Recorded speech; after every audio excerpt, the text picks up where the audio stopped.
Dear Survivor, if you are reading this, I'm probably dead. It's for the best. You see, about 4 or 5 days ago, a storm rolled in. Now this in and of itself isn't anything strange. The clouds and the rain, though, they had a yellow tint to them. It smelled weird and tasted funny. None of us could really nail down what it tasted like, and we all knew that it had some sort of chemical. Now the important thing to know is that we're a small Hoosier farming community, maybe 1,500 or so people, so unless some radical has a grudge against corn and soybeans, I doubt it was a terrorist attack.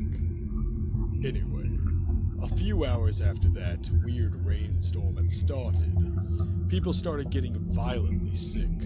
The ones affected couldn't stop throwing up. There were reports of extreme nausea and even an onset of what they thought was tuberculosis, because the ones diagnosed had a bloody and agonizing cough. Authorities noticed a trend almost immediately after people started getting sick, and that it seemed only fairly weak people got ill. The sick, old and young were the only ones who got sick with those violent symptoms. In retrospect, though, they got the easy way out. People that were diagnosed with the illness, dubbed the yellow rain fever, died just hours after getting sick.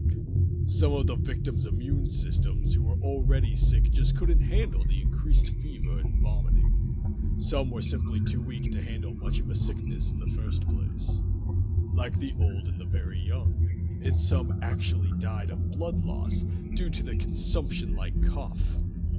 But they all died shortly after getting ill. When people were nearing death, they started hallucinating, or what we thought were hallucinations at the time. They all saw these dark and shadowy humanoid figures with glowing yellow eyes, lurking in dark corners or just inside unlit rooms.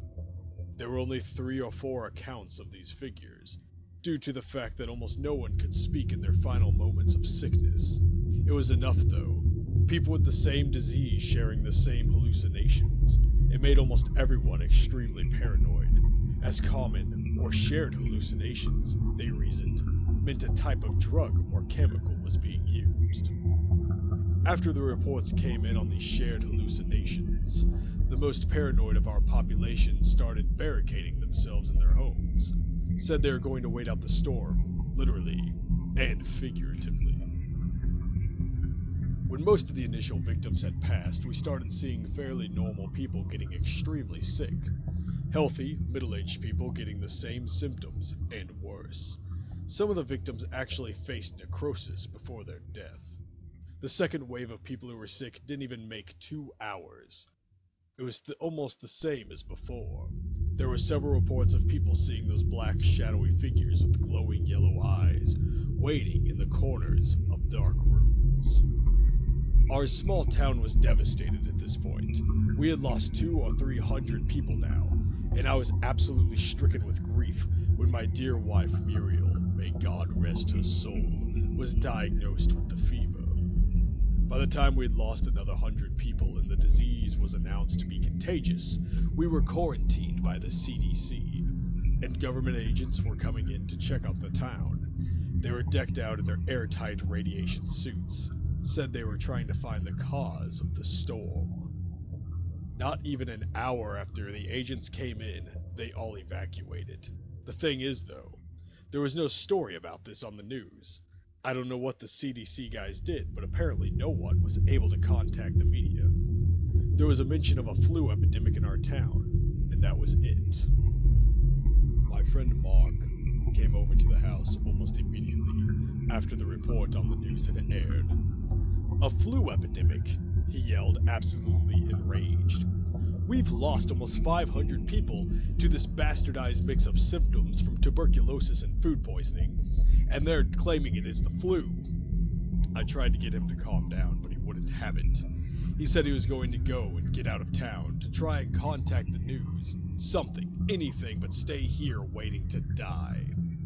The thing is, I kind of agreed with him. I'd much rather go out fighting. rather than sitting around and praying not to get this damned fever. There was something in my gut telling me it would be a bad idea, though, to try and get out.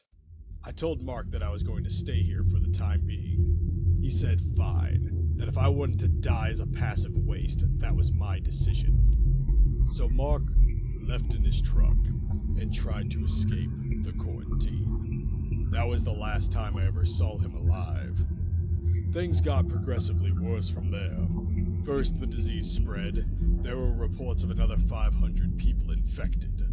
Of course, national news was worthless, but Channel 6, the local news, was running a fever watch. That's how I got most of my information. After the next wave of reported infections, symptoms got worse again. Pre-death necrosis was a symptom of almost everyone with the disease at that point, not just an unlucky few like before.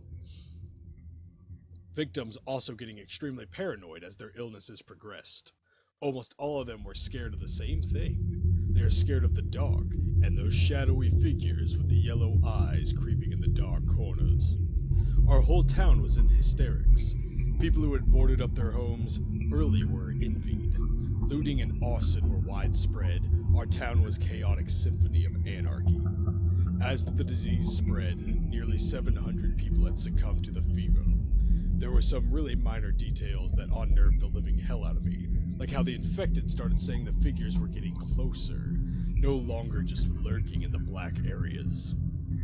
I was mortified when Muriel, who had only had a slight wet cough and a light temperature up until that point, started screaming about the dark figures that lurked in the corners of our house. When the local news reported our population was nearing 800 after only 9 hours after the first yellowish storm cloud rolled in, I locked myself where I am now, in our cellar. Muriel is gone. Those damned shadow men got to her, and they ripped her throat out. Those news stories were bullshit, and I knew it. It was these fucking creatures that lurk in the dark that have been killing everyone. I know, because I've now seen what they can do firsthand.